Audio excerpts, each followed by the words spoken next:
From UFOs to psychic powers and government conspiracies, history is riddled with unexplained events.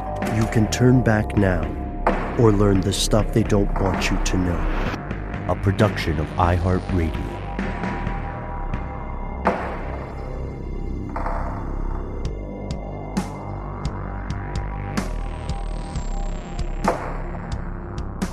Hello, welcome back to the show. My name is Matt. My name is Noel. They call me Ben. We're joined, as always, with our super producer, Andrew the Triforce Howard. Most importantly, you are you. You are here. That makes this the stuff they don't want you to know, friends and neighbors, fellow conspiracy realists. We know the score. A lot of us are snacking on something, having a little nosh as we tune into these episodes or to our strange news or our listener mail. Just want to give you a heads up. If you're eating, this might not be the jam for you. It might not be the jelly. It might not be the chicken salad that you were seeking. I love chicken, guys, but I still have yet to come around on chicken salad. It weirds me out. Just saying it out loud kind of weirds me out a little bit. Even though I like everything that it contains, but something about it being this like goulash of like pasty kind of mayonnaise-y chicken just weirds me out. But I know that there are chicken salad people who are like, no, you just have to have the right one. And please let us know your recipe. What's a good chicken salad recipe that'll turn a denier like myself? Grapes. Add grapes. Okay. And then put it on raisin bread.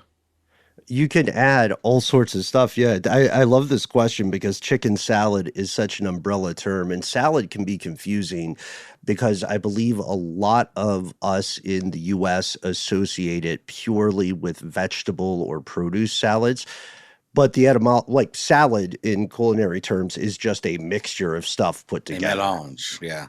I think part of it also might be that expression, you can't make chicken shit into chicken salad. I just think that sticks with me for some reason. Is that an expression? It really is. It's a thing people say. It's like putting, what do they say, a sow's ear into a silk purse from a sow's ear. It's kind of the same idea. I heard that one. Well, it makes sense that chicken would be a go-to in so many figures of speech or idioms because it's one of the world's most popular meats. Like as we record tonight, billions of human beings are eating billions of chickens in one form or another. Every year, more than 60 billion chickens are killed at some point in the production process because they're part of the planet's or one of the planet's largest industrialized livestock programs in all of human history. I mean, even, not too long ago, we were talking about how an argument over boneless wings recently went to the courts in Ohio. Remember that one? Oh, yeah. Mm-hmm. Yeah, it was a very controversial debate there. Very contentious. Mm-hmm. Yeah. A lot of people really had a bone to pick with that one. I'm sorry. There it is. There it is. No apologies. Okay. Well, it's important stuff. What does boneless actually mean? Sure. What does organic mean? What does antibiotic free mean? Was there once a bone that was removed? Is that the key? Just because we say it's boneless doesn't mean there's no bones. Or is there a translation error? Is it bone, less? You know, like fewer bones. That seems to be what the court's going with. I just think it's funny that there's also like the flip side of that is considered a feature, which is bone in. Like a ribeye, a fancy steak, they'll have bone in before it. Like that's what you want. Oh, don't worry. Chicken thigh. We left exactly. Yeah, it's just chicken for you. Chicken thigh with bone in. Oh man, that's the way to go for our home cooks. As long as you're not vegetarian or vegan. And speaking of a mixture of things, in a previous conversation, we had a series wherein we investigated the dark side of the livestock industry overall. This time we're back with a new cluck to step to. We're scoping in on one creature in particular, one entity in particular, a thing that spans the globe the same way the Dutch East India Company spanned the globe in days of old. We're talking about big chicken and not the weird statue a little north of the Atlanta metro area. Iconic with that googly eye watching you. Yeah. Mm-hmm. Yeah. KFC's big chicken. I'm not going to, I don't want to be a hater. I'm not going to say it's worth visiting if you have one day in the Atlanta area before your next flight. But if you find yourself here for, let's say 4 days or a week, and you've got a car, you got wheels, then why not drive by it? It's, it's a spectacle. It makes some lists, of roadside oddities. I think it's worth, checking off of your particular list if that's your thing. Drive by the Big Chicken and then enjoy a Chick-fil-A sandwich. Exactly. Right. Even though Big Chicken is from KFC. Exactly. Well, it used to be a sign for a KFC, and I don't think it's there anymore, but the chicken remains. Oh, wow. So it looks like we got to get up there, too, get some field work in. Big Chicken is huge. There are dozens of conspiracies surrounding this. There are thousands of controversies, and there's some dark stuff on the horizon. But how did we get here? To answer that, we're going to have to learn a little bit about chickens. Yay!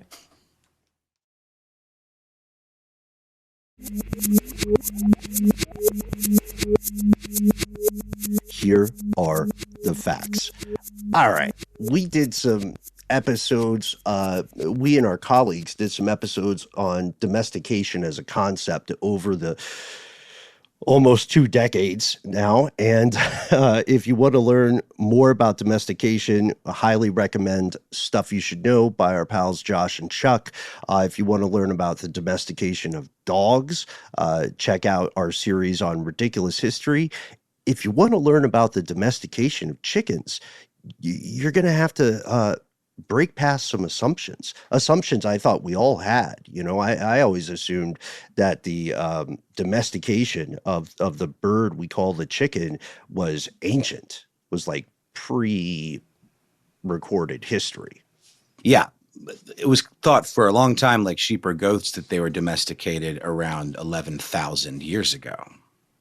Mm-hmm. Yeah. It looks like chickens are actually, in comparison, quite new to the domestication game, just about 3,000 to 4,000 years ago.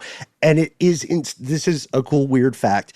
The domestication occurs in step with the cultivation of rice in Southeast Asia. Makes sense. Mm-hmm. Chicken and rice. They go together nice. It's a very good dish.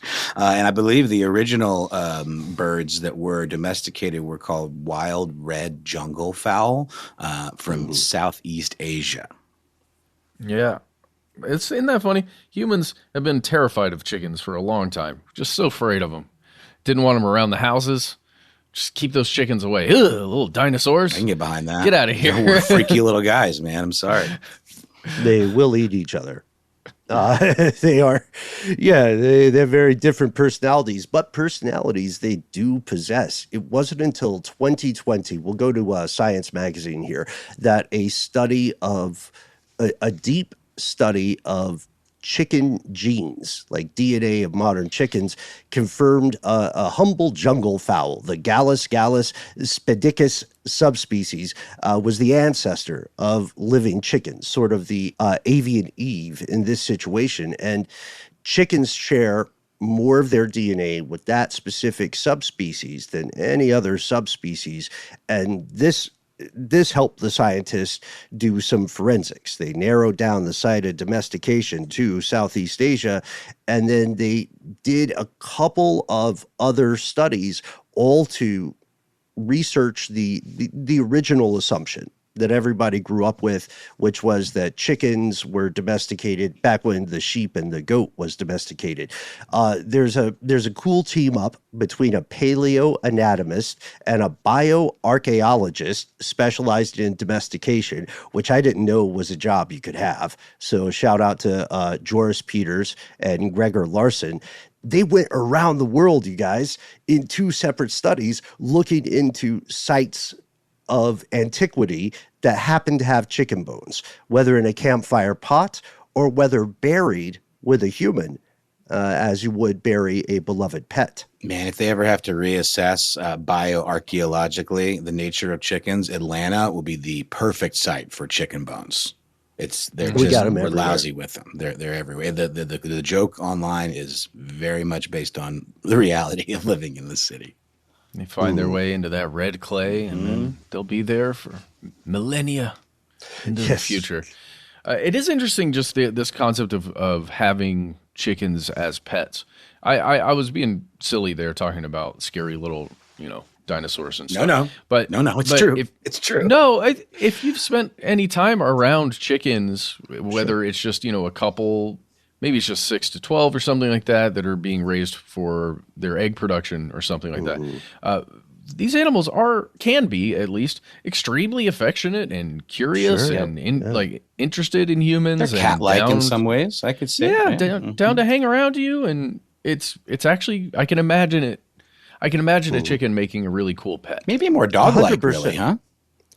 Well, they form bonds for sure. Like they're another stereotype we have to bust is the myth of being bird-brained, because chickens can have complex emotional lives. They recognize humans. They experience pain and joy and grief and curiosity and all the hits, all the slow jazz, which means that there are also, and I'm only saying this because I met a few, there also are some evil chickens.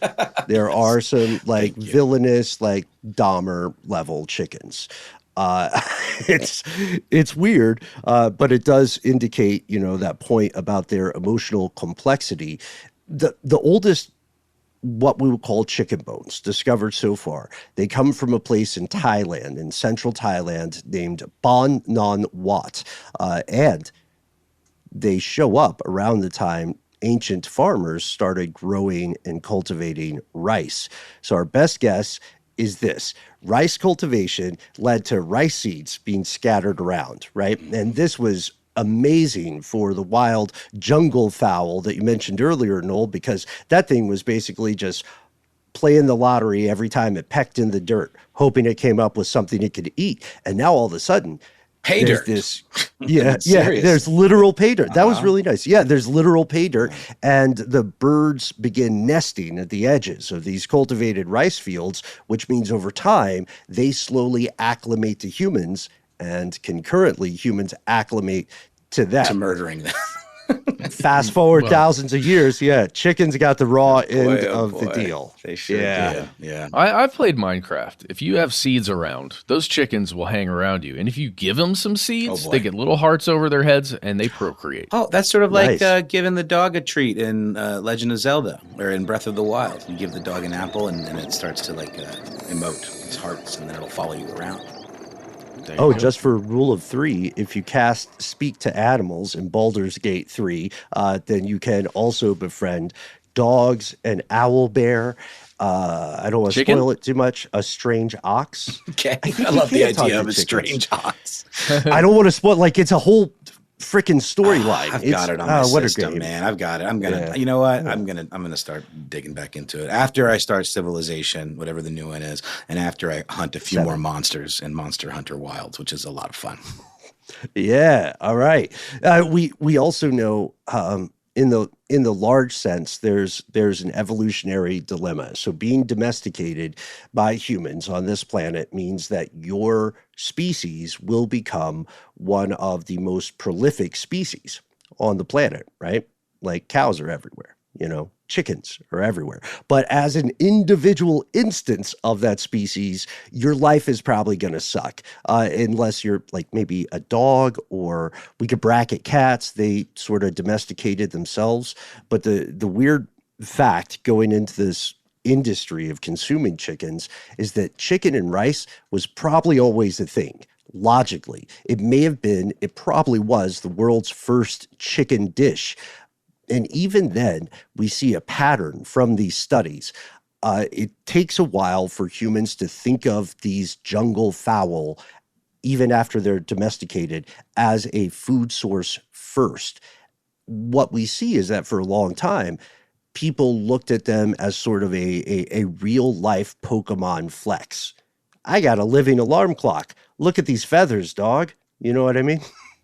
Well, yeah, and the eggs. The eggs, I guarantee, were cultivated before the actual chicken meat because the figured eggs that are out? useful in so many different ways. It's a returning investment too. But who figured that out? Yeah. These weird orbs that these little guys poop out, that we could do something with them. I mean, I know trial and error and all that, but I always wonder who first cracked an egg and tried eating it raw and was like, okay, that's kind of gross. What if I had heated it up over a fire and now it's this lovely, pillowy delicacy? It's the mushroom question. It really is. What's our rate of attrition? How many bad eggs did people encounter first? Well, and also, you're not supposed to eat raw eggs, but isn't that more a product of modern farming? Like, do you think back then it would have been totally fine to eat raw eggs, or were they still prone to having some sort of, foodborne illness? That's an interesting question. I don't know. It's maybe the wrong one for right now, but it's just, I don't know. It's the whole trajectory of how we got to eating eggs is fascinating. Well, I just imagine if you have grains around, like lots of grains that are being produced, no matter what type it is, right? Even if it's rice, and you've got an egg product, or an egg, just an egg, and you combine that in just as an experiment, and you realize, oh, this is a really good binder for stuff. Exactly. Because the harsh reality is that most people were starving.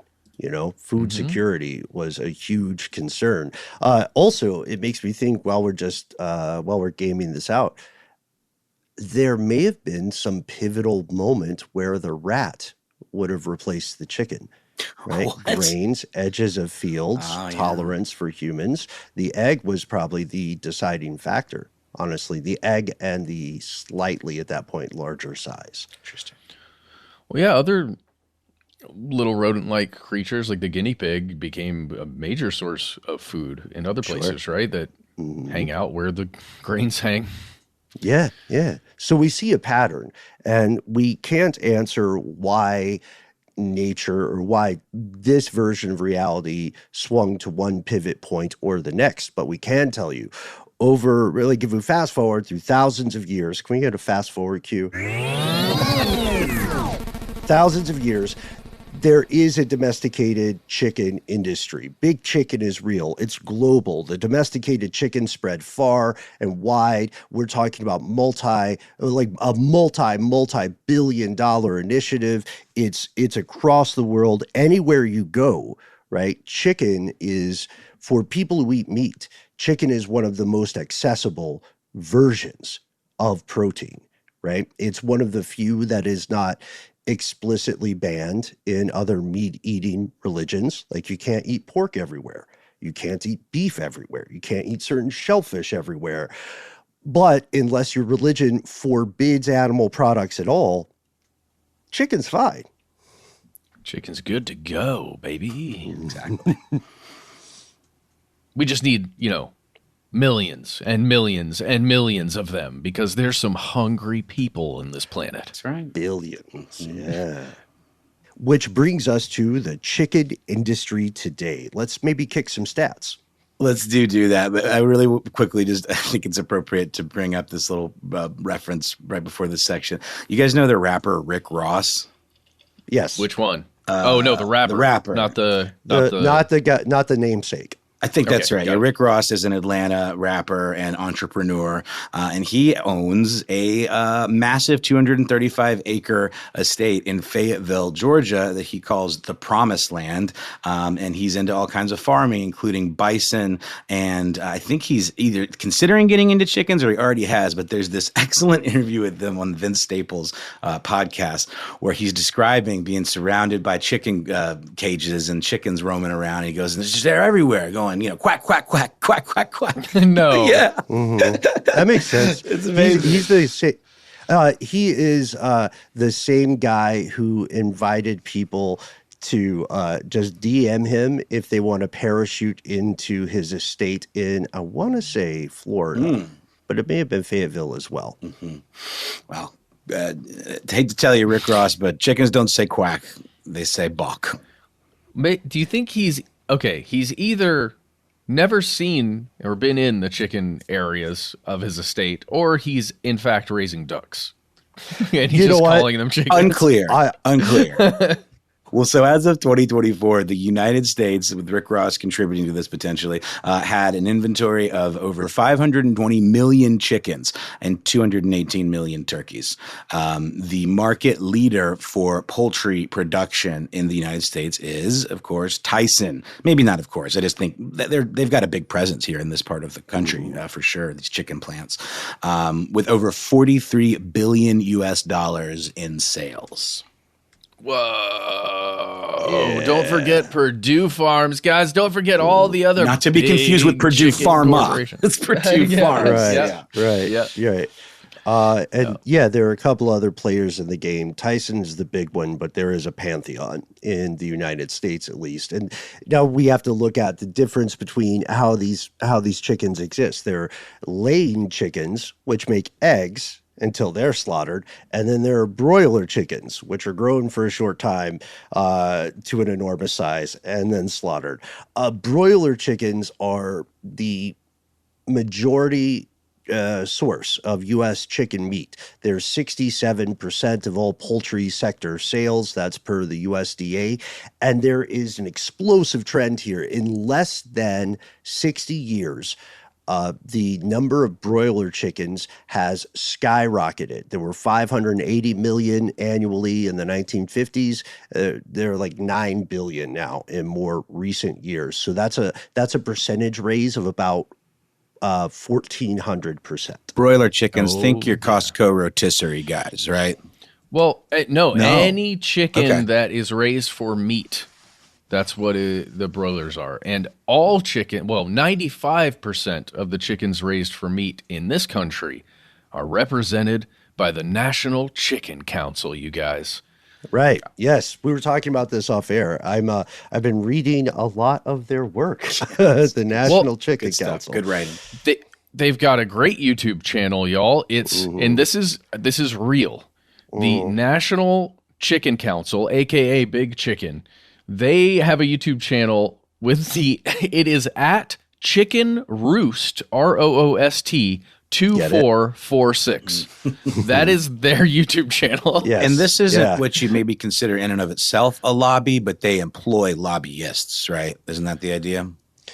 Well, that's where the it's a lobby. It would call itself a trade organization or a trade group, but it is extremely active in K Street. Yeah, very much so. Their corporate offices are 5 blocks from the White House lawn, and they're right over there in the same place with stuff like the NAACP in Washington, D.C., like the same block of places, the American Chemical Society and the Natural Resources Defense Council. A bunch of these, trade groups, lobbyists that hang out and are able to literally walk over to the White House or to Congress and just have a little chit-chat about that bill or whatever. And we've spent time in that neighborhood. It's kind of like if you're in the U.S., you might run into this in your own town. It's kind of like how multiple car dealerships will be on the same street because like attracts like, you could argue. But for them, proximity is always key in lobbying. And this is just the U.S. We're not even talking about China, which is the largest producer of chicken and poultry products in the world. Together, the U.S. and China represent about a third of all the global poultry production, which is a terrifying stat when you think about it. It's not even really counting the eggs. That's a whole other bag of badgers. What we see here already is an economic leviathan, and it comes with some advantages. It comes with some consequences. If we're being fair, the first pro or advantage is that chicken is affordable. So for countless people throughout recent history and throughout the world today, this means you can have a source of protein for your family that you may not have been otherwise able to afford. That's the biggest win for humans. Make no mistake about it. Food security. The chicken industry represents a tremendous leap forward in that regard, yet I would argue a dangerously imperfect leap forward. Oh, for sure. For sure. Guys, let's talk about units of meat per meal, like when we're thinking about an animal. was just thinking about the number. We were talking about the number of chickens that get slaughtered, right? The number that are raised and then get slaughtered and then consumed. One broiler chicken, theoretically, is enough food to feed a family of 4, maybe 5 even. Or maybe, you got a little Tyson sitting there in the high chair. Sure. Well, I'm thinking the big old broiler. Oh, yeah. Oh, okay. A little Tyson. Tyson's the boy's name. Human. Okay. Young lad Tyson. I was thinking a little Tyson. Yeah. A little Tyson broiler. He gets his own little Tyson broiler for little Tyson. But that is a great idea. Okay. but just theoretically, that one chicken is like a meal, right? Ooh. So one of theoretically 3 that are going to be had throughout a day. Standard household or whatever you want to, allocate those averages for in the United States. But if you slaughter a single pig, let's say, I mean, that's food for a week. Easily. Maybe? Yeah. Depending on your preservation methods too. Are we talking, does this stuff line up with the idea of servings, or are these kind of unrelated? This is just thinking of, I mean, yeah, maybe number of servings or the number of animals that need to die in order for meals to be had, right? Mm-hmm. Okay. So like just when we think about the number of chickens that have to be raised and killed to meet the same number of meals basically that you would get if you were instead just slaughtering cows or to pigs meet the number of meals. Yes. No, I'm serious. Yeah. I'm thinking the meat quota. Yeah, that's true. Right. And also, what's the environmental footprint? Do check out our episode on the livestock industry where we talked a little bit more about beef and pork. We have to tell you that advantage at the very beginning, so we know why the humble chicken became sort of a Helen of food security Troy, and launched 1,000 dinner tables, as they would say. We also need to admit that this comes with a panoply of consequences, a rogues gallery, really, of problems that are ethical, that are practical. Some of them are immediate, some of them are long-standing, and some are on the horizon in a way that can be scary to think about, and others still verge into downright conspiracies. So we're going to pause for a word from our sponsors, and when we come back, we're going to ask, as honestly and as fairly as we can, what are some of the cons of big chicken? HPAI. Hewlett-Packard Artificial Intelligence.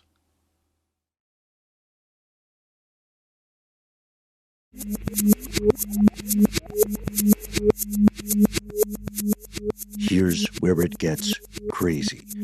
All right, first things first, obviously, when we're talking about the dark side of big chicken, whether you're a huge Chick-fil-A fan, whether you have your favorite chicken wing spot, whether you're an avowed vegan, there's no denying that because of this industry, life absolutely sucks for chicken.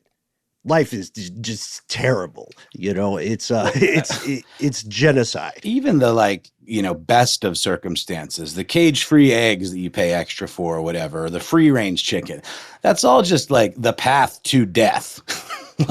No matter how you slice it. Okay, pun maybe a little intended.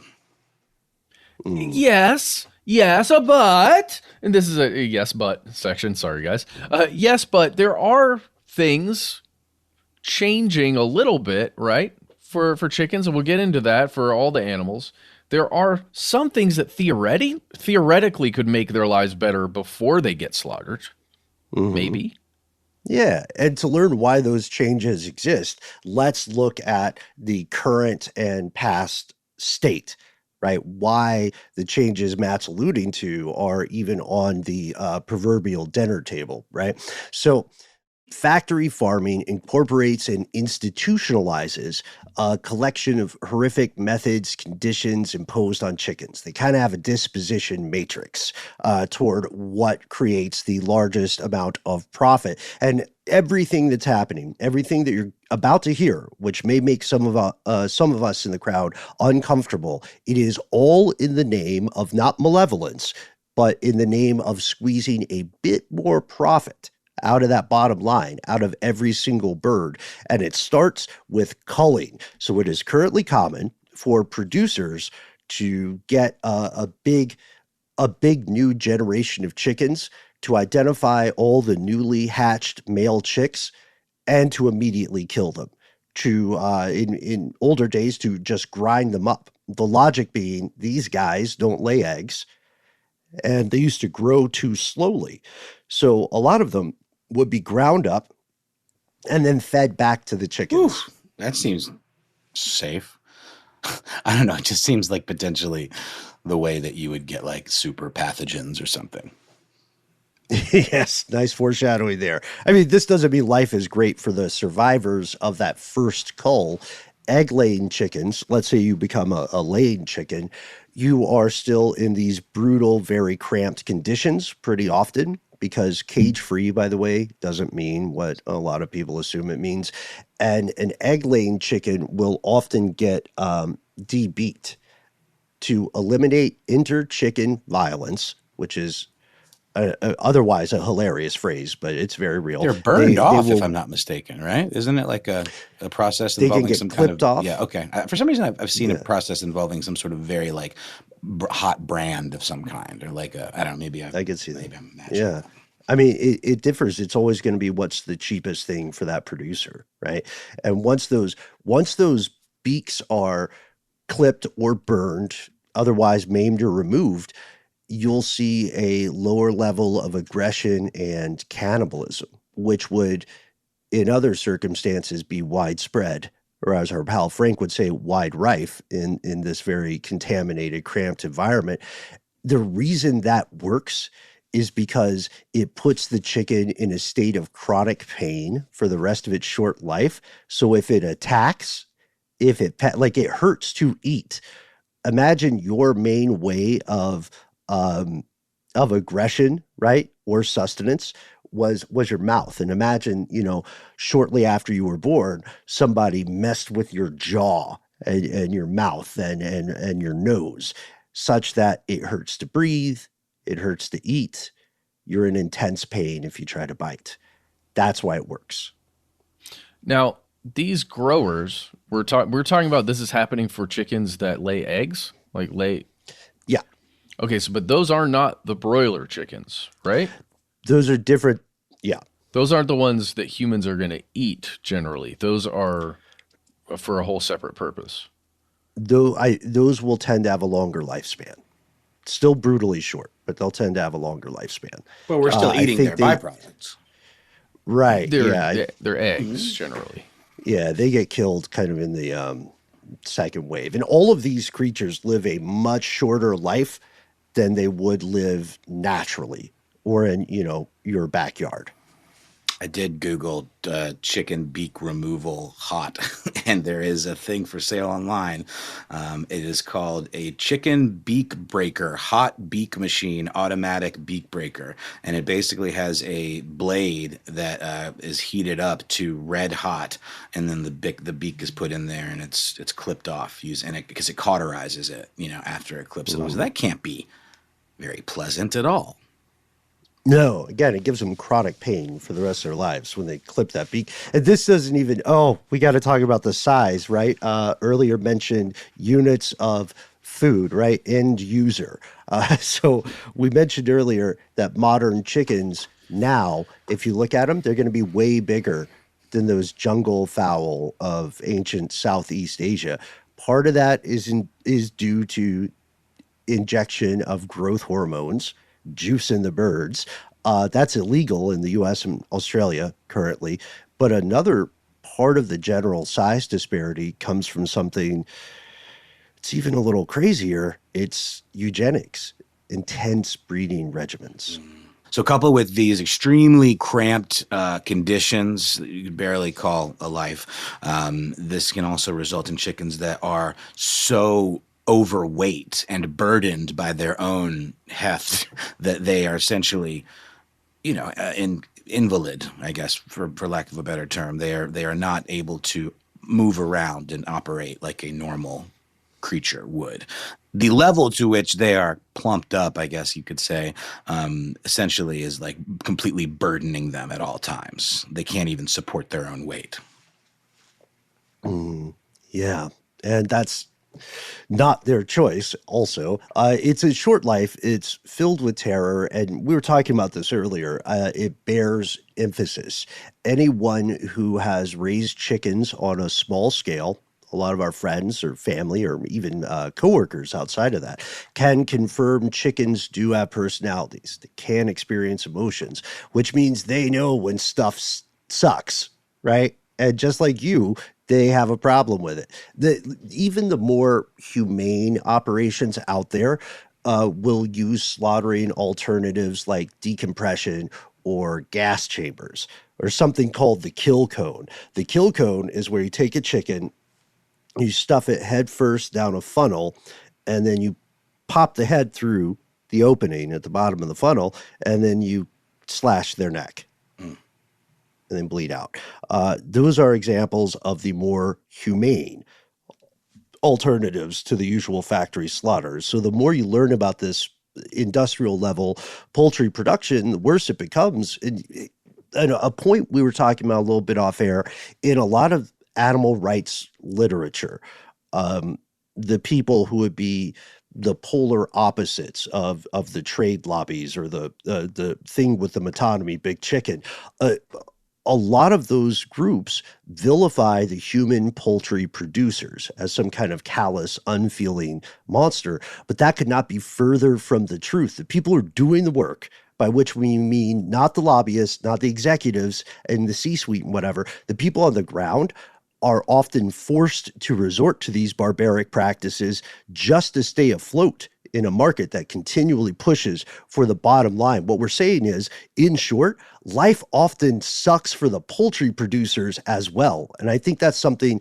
a lot of our, with the best of intentions, a lot of animal rights activists forget.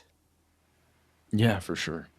We do have to remember that there are, I don't even know how to say this, because everything we're talking about here is a reality, like especially when we're getting into the industrial size, like huge chicken production situations. I watched a video that was put out there in 2014 by the National Chicken Council that is going through the slaughter process and the line when chickens are being processed into meat, which is just horrifying to think about. But they use a term that's an industry term, the evisceration line. Mm-hmm. And if you know that what that word means, like to have basically the insides removed, your internal organs taken out of a body, right. That is what they go through. And they show you, like, this is how it works. All these chickens that are hanging by their feet after they have been, killed systematically on this line, in this giant line of chickens, been killed, then through their backsides, it just is a claw that goes in and eviscerates them, and then they get vacuumed out and cleansed off with this stuff. Oh, what is it called? It's a chemical of some kind. The chlorine wash? That's it. Chlorine. Thank you. It's peracetic acid is what it's called. It's hydrogen peroxide and acetic acid combined together at certain concentrations, according to them. The hydrogen peroxide becomes water, and the acetic acid is the same thing that's in vinegar. So theoretically, it's a wash that's safe, and it kills off all the microbes, and now you're good to go with your chickens. It's just a horrifying thing to watch the kill process, right? But there are other things in place, thanks to things like the USDA, like the certified organic label that we're going to talk about a little bit. But something like that gets slapped on a meat product lets you know as a consumer that theoretically somebody from a government organization went to that farm and certified that those chickens are able to roam around freely. It's not some cage system, that's like free range, but still inside a little cage. It certifies that, no, those chickens actually go out onto this farm and graze and then come back in. And that's what you're eating. It's not a chicken in these horrifying conditions that we're talking about in these larger industrial versions, which is, again, a step forward towards good, potentially. But in the end, everybody's getting eviscerated no matter how you lived, as you said before, Noel. Matt, did you see that John Oliver piece from last week tonight on this? Yeah, Ben pointed it out in the outline here. I actually didn't catch it originally, but saw this clip that Ben's referring to. John Oliver and his writers really looked deeply into the notion of contract farming. He describes it, I think, very aptly as basically a chicken daycare company where baby chicks are brought into an independent farm. Then they're picked up a month later for processing. 97% of chickens, they point out in the piece, are raised this way in the United States. The big companies actually also own the feed as well as the feed bins. So there's this really interesting feedback loop or kind of monopoly kind of situation going on. The independent farmers, though, are responsible for literally everything else. The property, the equipment, the labor, all of that. But then, they're under the thumb of this big chicken because of the proprietary nature of the process that they have on lock. Is that about right, Ben? Yeah, it's like sharecropping, but with chickens. Well, not quite, because they do own the property. They're on the hook. These contract farmers who often get vilified, or contract producers, they're liable for the majority of the cost involved, right? And if, for instance, there is some kind of regulatory violation that occurs, or that they get popped for, they're on the they're on the kill cone for that as well. We see a ton of producers who are teetering on the edge of financial ruin, underwater on loans or debts, usually transactions that they depended on to get up and running in the first place, or that they relied upon as the market cyclically waxed and waned, right? Because farming and livestock production, it's always been a matter of margins, and you're dependent upon a lot of factors that are simply beyond your control. So it doesn't stop there.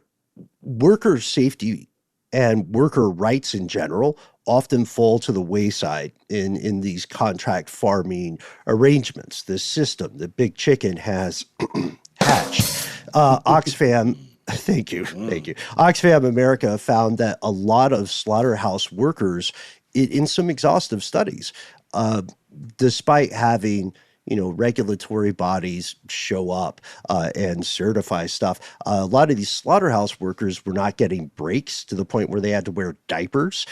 They were getting paid below minimum wage, and some entities were purposely targeting underage folks, undocumented people who can't fight back as potential employees, so that they could keep those expenses low and push to keep those profits high.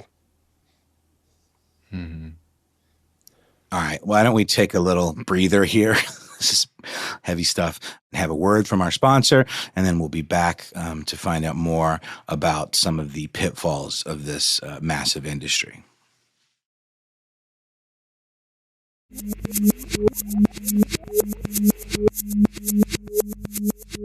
And we've returned. Another harsh reality of why life can be terrible for poultry producers and employees is this: accidents and serious injuries, we're talking like amputations, are widespread in this endeavor. Folks working in this industry on the ground are 3 times more likely to suffer serious harm in comparison to the average employee in the United States. There was an OSHA study in 2015 that found, on average, employees of Tyson Foods, at least one is injured such that they have to amputate a finger or limb per month. Per month, there's at least one person who, officially gets the street name Nine Fingers. I mean, just That's pretty horrific. Back to that, automatic beak remover machine. If I'm remembering correctly, and I've seen this process, from film clips, there are workers that kind of have to hold the chicken up to this device to have their beaks removed. They're not going to just depend on the chicken to do it themselves. And I can imagine that could be really, really dangerous. I mean, you're holding a chicken, up close to this machine that's like chomping off their beak. I mean, that's just one of the many dangerous pieces of equipment that these folks are interfacing with on a regular basis. 100%. Yeah, and when you're in the actual slaughterhouse, when all of that stuff's going down, it's large, dangerous, sharp implements that are a part of the factory, right? And people have got to service those things, and it's just continually moving. There are workers that have large knives just at hand at all times when they're there. Even the USDA inspectors, when they're on the line, they've got, large knives to check out and inspect things. And then there are people that are constantly just cutting away at the chickens to remove a broken wing, or, if there's a chicken that's got, this is weird to think about. If there's a chicken that's all bruised up, they'll take it off the line so that you don't have to see that, but they can still use the meat product in something else, Sure. It's just, there's danger all across the factory system. Yeah. For comparison here, just to give people a sense of the numbers, some of the machines are measured by the high amount of chicks or whatever they can process per minute. Ooh. So we're talking wood chipper situations where the machine does not turn off. And I would imagine, Matt, that any of those bruised chickens that aren't, fit for sale as a broiler, or, for pieces like that, would maybe be ground up to be a ground meat product. Well, yeah, because that's colored. Because that's all, kind of uniformly used. What is it? The pink slime, I believe, is what it's called. Something like that. Yeah. Oh, yeah. Yeah. Or mechanically separated is another key phrase you will see in canned chicken. And look, a lot of this is these people, again, people who are working in this industry are not bad people. They're not malevolent. They're trying to keep their jobs. And the companies that are involved in the meat business at a high level, at least in the United States, they are some incredibly powerful lobbying organizations. They take a lot of that profit they're squeezing out of the chicken or whatever livestock, and they push it toward influencing politicians and touching policy in a way that is increasingly advantageous, creating a feedback loop. We're talking about the American Meat Institute, the National Meat Association, National Chicken Council. We didn't say it earlier, but you may recognize their previous work as the National Broiler Council. They changed the name because it was a little too close. Also, too much they kept getting ruffle confused of the with feathers. NBC. There we go. I like that. Yeah. And they specifically represent those broiler chickens, the meat chickens, not the egg layers.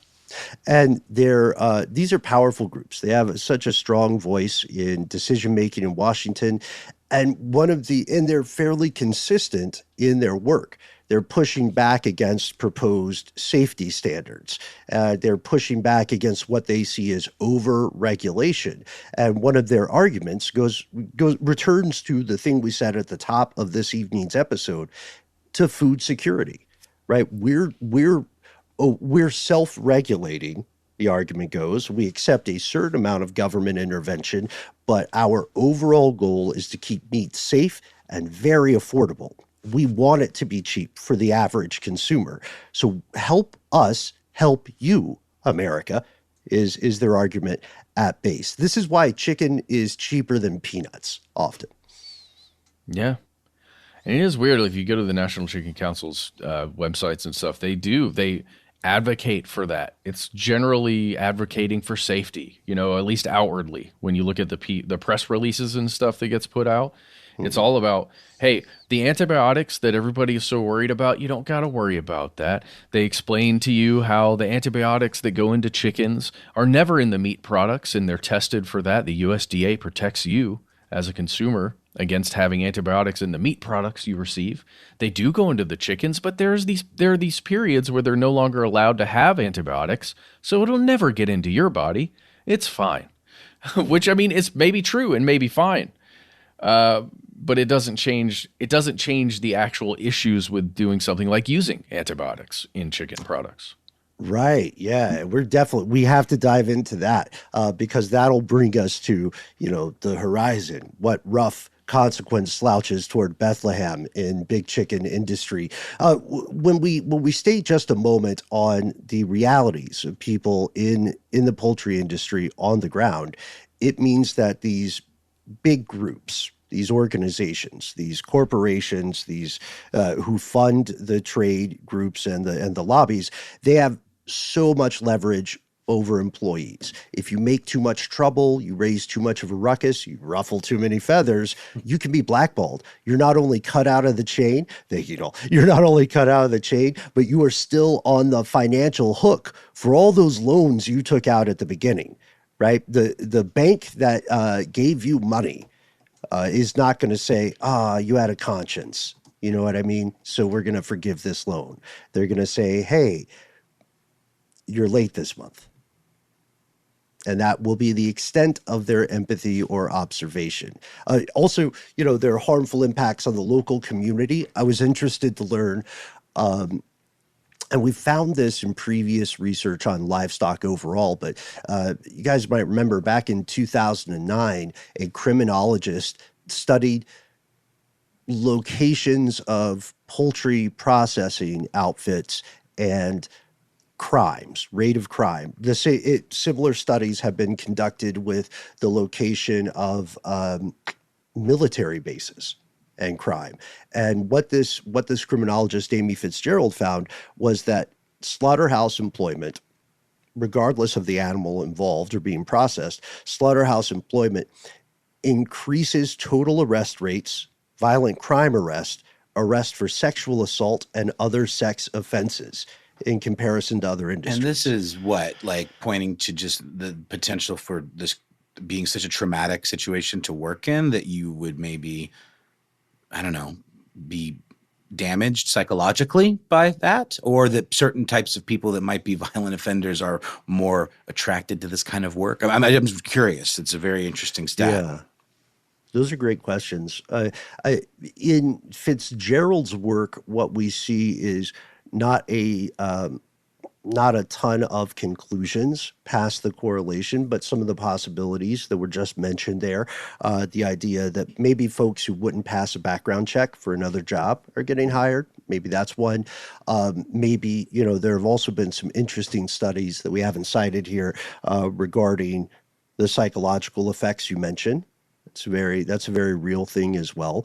But what we're bringing this up for is to show that there does appear to be a discernible impact on the social environment in which these operations exist. And I think that's a nice segue to the larger environmental impact, the overall what happens to the land, the air, the sea, how much arsenic are you getting? Guys, are you getting enough arsenic? I hope so. Oh, man.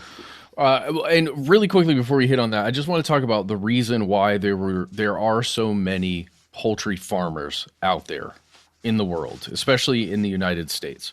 And before we jump in, let's just talk about why there are so many poultry farmers out there, why there's so much chicken, specifically chicken for meat, being produced in the United States specifically. It is because it takes 18 to 24 months to raise a cow for meat. It takes 6 to 12 weeks to raise an entire flock of chickens, like a chicken house filled with chickens, 6 to 12 weeks. And the reason why farmers are going towards chickens is because with some of these contracts that they sign that we talked about in the beginning, like with the big producers that then get contracts to raise chickens, as well as independent chicken raisers who kind of do their own thing and then sell their own chicken via a small farm, is because you can get paid, let's say, every 12 weeks if you raise flocks of chicken in that way. If you've got 4 chicken houses that you're raising at the same time, or maybe in tandem, right? You're getting paid pretty consistently. If you're raising a whole bunch of cows, it takes you 24 months potentially to get paid, right? But because then you're selling your product at the end period. It's the reason why farmers are moving towards poultry on huge rates. Because you're actually going to have money coming into the farm consistently rather than hoping that you're going to have enough money to pay off all those loans and then pay for your life and your family and all that other stuff. Predictable profit on a shorter time window or a shorter distance between intervals. Yeah, I think that makes sense to all of us, but it also means that there are so many chickens being produced for these purposes and in these ways. It is having this environmental impact and this societal impact that we just maybe as a species didn't expect to be as large. For sure. So let's go into some more environmental consequences. You mentioned arsenic earlier, Ben. Arsenic, in case you need a refresher, is a metallic mineral that's released into soil and water when fertilizers and pesticides are used. Organic farms are less toxic than the inorganic stuff, but still, they are not non-toxic. After a certain threshold, none of this stuff is particularly good for you. Yeah, arsenic was originally put into large-scale chicken feed in the 1940s for three reasons. It was supposed to help fight disease. It was supposed to improve muscle growth. And it was also, this is a weird one to me, it was supposed to make the meat pinker. So it was an aesthetic agent. And guys, we are talking about the same arsenic, like the king of poisons. Arsenic and old lace. Right. Yeah. It is the same. It's just about the concentration. So no matter how you shake it, this stuff is a historically effective poison, from like Agatha Christie novels. Yeah, don't worry. Our friends at the National Chicken Council have a statement where they say there's no need to worry.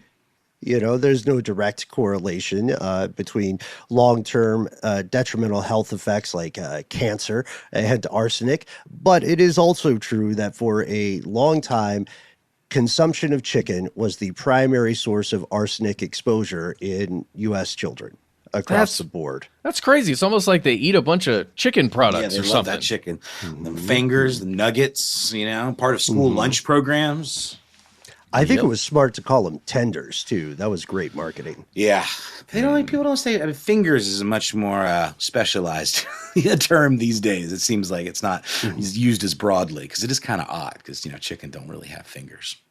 It's like lady fingers. Yeah, chicken fingers is confusing. Don't love it. Yeah. So, along with arsenic in specific, there are other concerns about substances excreted by the industry or related. We mentioned some of the issues that chickens themselves face. There's a thing called ammonia burn because when there are large accumulations of feces, there is this creation of ammonia, right? It's concentrated, it has to go somewhere. As a result, a lot of chickens get respiratory diseases. They get this thing called ammonia burn, and it's not exclusive to chickens. 2016, NPR went to North Carolina, one of the country's largest poultry producing states. And what they found was people who are locals, as this industry continues to explode in the area, they're starting to think they are experiencing ammonia burn because of a weird unwanted combo of dead birds, leftover feed and feed waste, and then manure. It all mixes, right? And sometimes they're just mass graves that have a stink cloud coming off them, like the wavy lines in a cartoon or a comic strip. Evil fingers following you around. Yeah. It's really bad. There was a Tyson plant right near where I grew up, and the smell just from the plant, the processing plant. So this isn't even the growing chickens part that we're talking about, with mostly like feces runoff and all the nastiness that's been discussed. The smell from a plant of blood and this just death. Oh God. And it's the innards. Remember we were talking about the evisceration part where all that stuff goes? You might save the livers and the gizzards and a couple other little things for specialty food products, but most of it is just trash.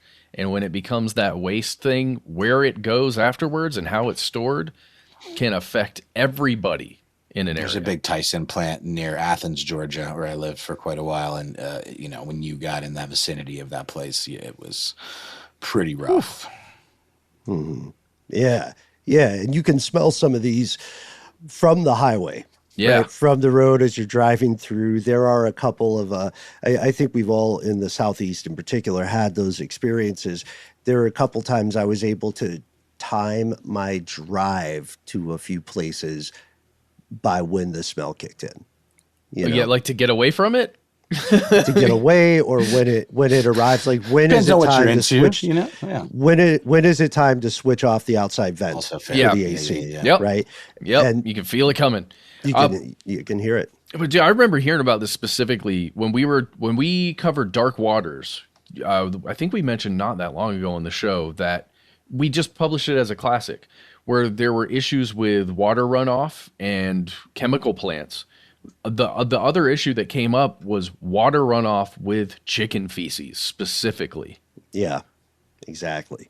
It's 100% true. I mean, the critics will argue that, let's step back. So proponents, a lot of people higher up in the industry will argue, look, we comply with regulations as they stand. And we're helping a lot of people because we are an enormous economic powerhouse whenever we cluck through town.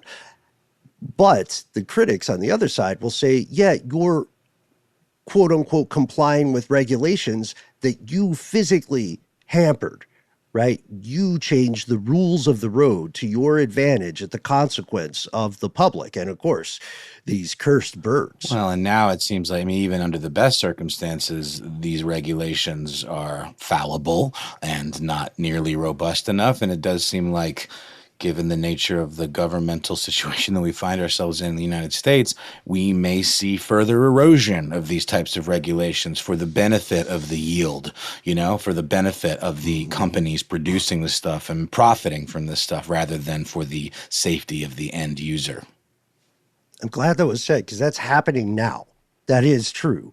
The relatively defanged regulations that already exist on federal and state-by-state levels are being further debeaked, you could say, because there are already standing exemptions from state odor ordinances, especially in big poultry states.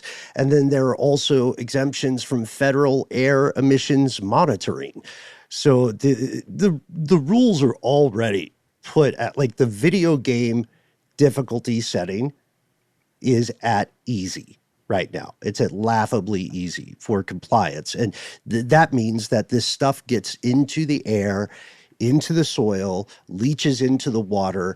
And the argument from the industry, again, to be fair, has always been something along the lines of, and our broiler chicken friends say this too, it's something like, if you over-regulate this industry, you're going to damage it. You're going to have very dangerous economic impacts, but you're also not going to produce much in the way of favorable results. You'll have a lot of sound and fury signifying nothing.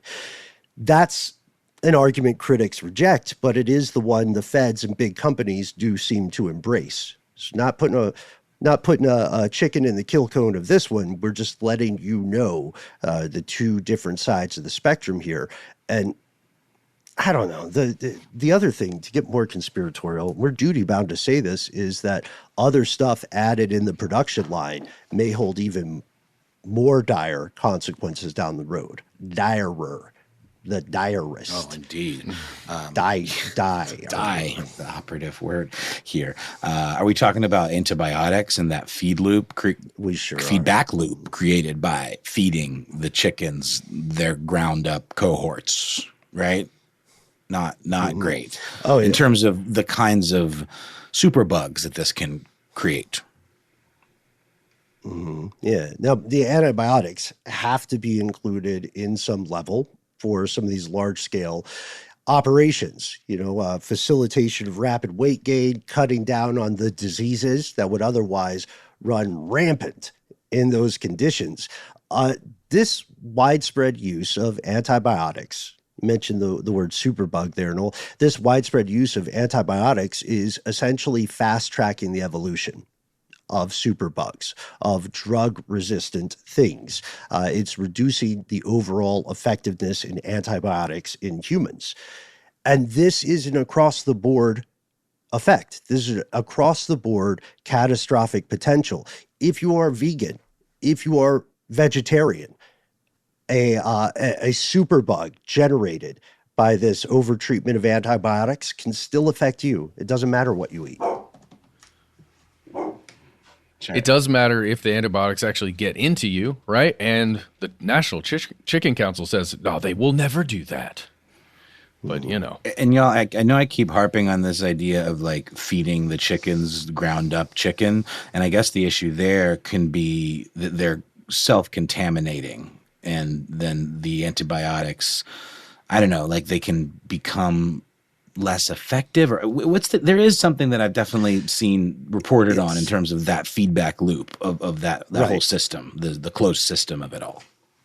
Yeah, so these bugs that we're describing, these infections, their generational time window is much shorter than that of a larger organism. So when you continually expose them to antibiotics that would have been an existential threat over time, with a lot of antibiotics hitting these things again and again, we are, as I said earlier, we're fast tracking their evolution. This is not a theoretical matter. This will lead to the creation of superbugs unless there are discoveries of new, increasingly powerful antibiotics. There is an arms race against infection. And that is specifically talking about the types of bacteria and things like salmonella, things that you hear about with an outbreak with like a chicken crop or an egg crop or something like that. That is not tied to, or at least not directly tied to, avian flu and things like that we're going to get into. That's a whole other bag of badgers. On top of this one, it has to do with the potential biological contamination. Mm-hmm. Yeah, and this realization or growing awareness in the public led to a series of, without the three of us sounding dickish, it led to a series of feel-good statements by a lot of end-user chicken companies and chicken joints. Tyson, KFC, our own Chick-fil-A. A lot of these outfits said, all right, no antibiotics ever. We're not going to do it. We've heard you, the people. We'd love to sell you a combo number 3, and we want you to feel safe buying it. They later backtracked their promises, and they modified to these more nuanced stances. The same way that Google no longer says don't be evil. Tyson used to have no antibiotics ever on the label. That's removed. If you see that now, you're buying expired chicken, just so you know. Pro tip from the boys. Yeah, and we talked about this on, I think, Strange News, maybe. One of the big problems was these major chicken users, the companies that actually give you an end product of chicken, like your KFCs and Chick-fil-A's, they realized, at least the ones in the UK, they realized they could not source enough chicken to meet demand that could meet those standards that they were theoretically striving for, right? Mm-hmm. And the producers themselves could not afford to make, to create chickens at that level that the restaurants were looking for. So it was a weird discrepancy, weird misstep. Chick-fil-A also switched the game to something I've referenced a couple times here. They switched the game to no antibiotics important to human medicine, which is a heck of a caveat. Yeah. Okay. That's interesting. But so does that just mean they're not using antibiotics that you might get prescribed if you go to the doctor? Because that would be a bad thing if those particular ones were weakened or our immune systems no longer responded to them. Is that the idea of what they're claiming? Well, if the bug, it would be bad if the bug that's what I mean. knew about the medicine you were going to take. Yeah. And it was like, ooh, I don't care about that one. Also, too, there's a lot of room for cognitive parkour in the phrase "important to human medicine." It's a total PR line. Yeah. How does Truett Cathy feel today? He feels very dead. But yeah, it's a shame, but he has passed. So that is its own, as said earlier, bag of badgers. Avian flu, other diseases are different and are perhaps even larger threats, depending upon whom you ask. So chickens and turkeys, when they get killed, they're usually not able to walk that well. They're sick. They're in pain. They're often infected with things like E. coli, or as earlier mentioned, salmonella, other bacteria that can make human beings sick. And since poultry products are, oh, by the way, the main source of foodborne illness in people, I was not aware of that. These chickens have to get soaked with these toxic chemicals mentioned earlier that some remnant of those chemicals is consumed along with the flesh. This is all hitting very weak immune systems in the individual bird. And that means we're creating fertile soil for a possible zoonotic version of avian influenza. It's a global concern. As we're recording, South Africa is currently anticipating another outbreak. They're not saying it might happen. They're saying, it's kind of like tornado watch versus tornado warning. They're not saying the conditions are favorable. They're saying, strap in, folks. Yeah, and that's avian flu that has made the jump, right? Has become zoonotic, yeah. Right now, in the United States, at least specifically, all of these producers are worried about avian flu in the chickens and in the flocks themselves. That hasn't jumped to humans yet, but good golly, it seems like it might happen any day now, the way it is happening in South Africa, because we've got a specialized version called highly pathogenic avian influenza, and it is taken out flocks, especially egg-laying flocks, left and right. And right now, there's $1 billion that's getting pumped in through the USDA to fix all these things. And guys, I want to talk about this because it feels really similar to what happened with SARS-CoV-2, with the USDA is attempting to get they're injecting $100 million into government grants to create a new vaccine for the chickens, like specifically to vaccinate all the chickens, guys. Yes. That's great. That is crazy. I mean, it makes sense, I guess, but I don't know. Something about it weirds me out. And I don't know. What do you think? I think our next step is to agreed. It is a worrisome thing. Our next step is to look at Congress members overall and see what they're investing in. That's interesting. Yeah, that's interesting. A lot of people made money off antibacterial wipes and toilet paper and vaccine companies. Yeah. Look into the Secretary of Agriculture, Brooke Rollins, because this was a big announcement that came at the end of February this year, and it is all about trying to fix egg prices. It's like a 5-pronged approach to fix egg prices in America, but all of it goes back to avian influenza. If you really look at it. In the $1 billion, most of it goes to helping out farmers who are basically, had their livelihoods cut in half or more because of this single virus. The United Nations clocked this possibility too. In their official statement a while back, they said, governments, local authorities, and international agencies need to take a greatly increased role in combating the role of factory farming. A little redundant, but they have other stuff to do. They said commerce in live poultry and wildlife markets, which provide ideal conditions for the virus to spread and mutate into a more dangerous form. I mean, not for nothing did Stephen King pick influenza as the big bad of The Stand. Its mutation is unpredictable. Its mutation is continual, and it moves at a pretty quick pace. And there's plenty of chickens for it to move through, right? It's got a lot of It's got a lot of different fields to play a game on. And have a little tiny jump in its evolution, and then we got something wholly different.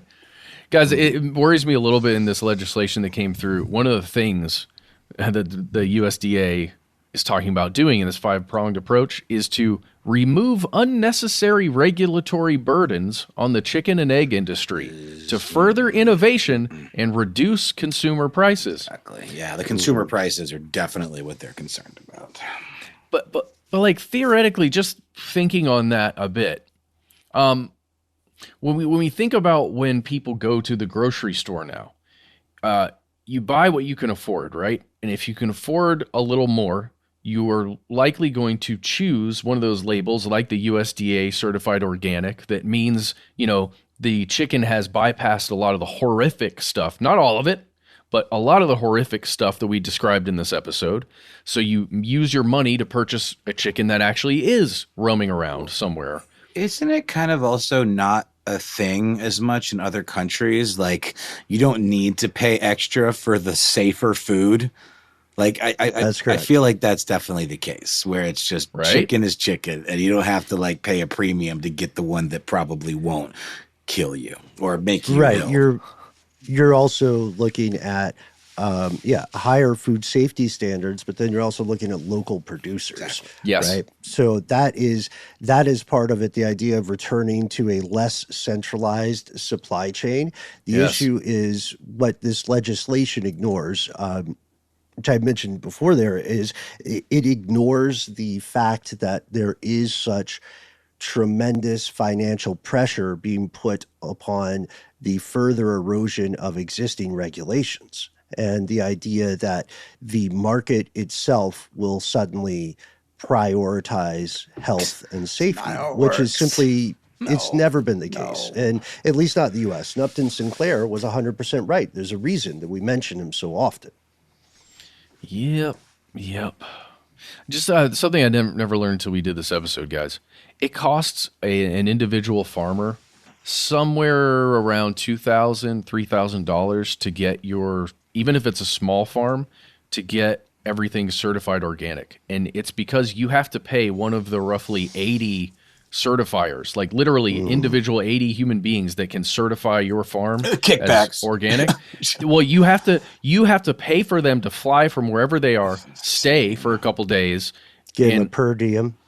Yeah, I mean, you have to do that as a farmer. Right. That's not the USDA doing it or some other It's government. not Tyson doing it for you. Yeah, exactly. So crooked. Ugh. It's a program you can enter in as a contract farmer. This is so. What will this all lead to? Time will tell. The clock is ticking. Is the cock crow of disaster on the way? You know, well, I said the line earlier. I just love it. What rough avian flu slouches toward Bethlehem to be born?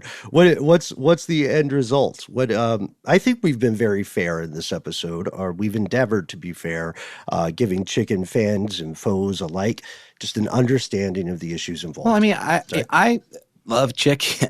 I eat plenty of chicken. I really enjoy making, slicing it up, grilling it, putting it on salad, whatever. I know all this stuff and have known all this stuff before even doing this deeper dive here.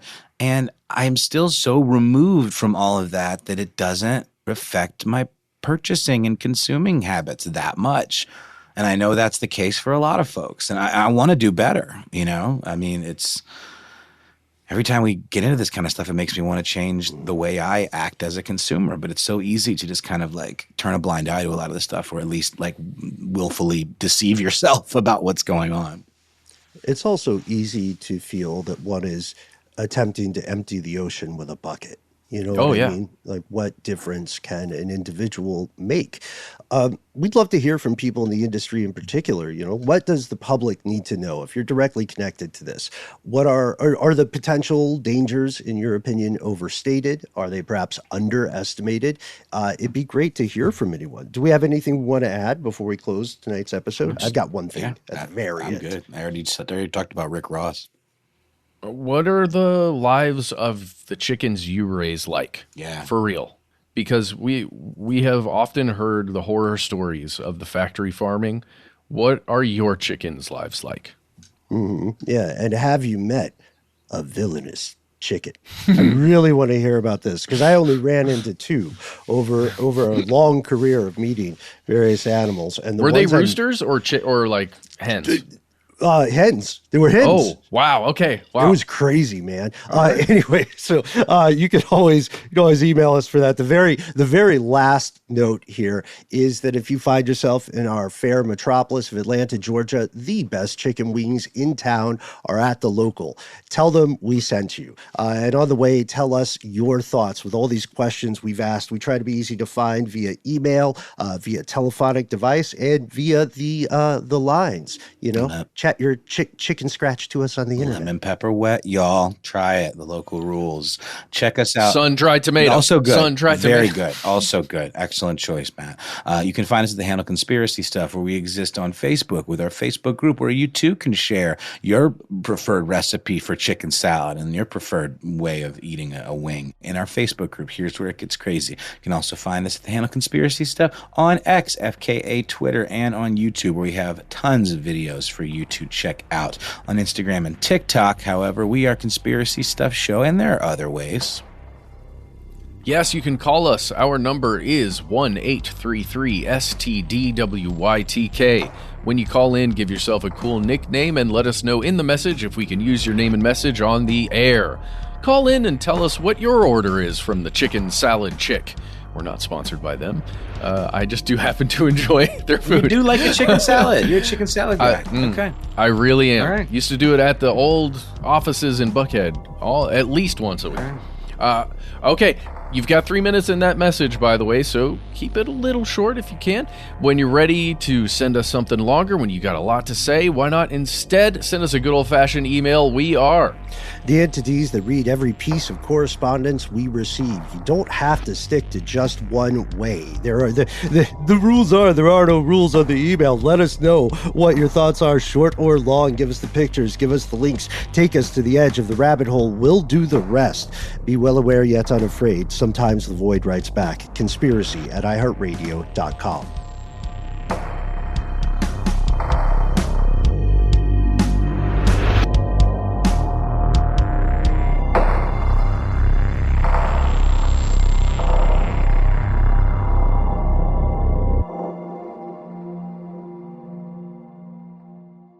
Stuff They Don't Want You to Know is a production of iHeartRadio. For more podcasts from iHeartRadio, visit the iHeartRadio app, Apple Podcasts, or wherever you listen to your favorite shows.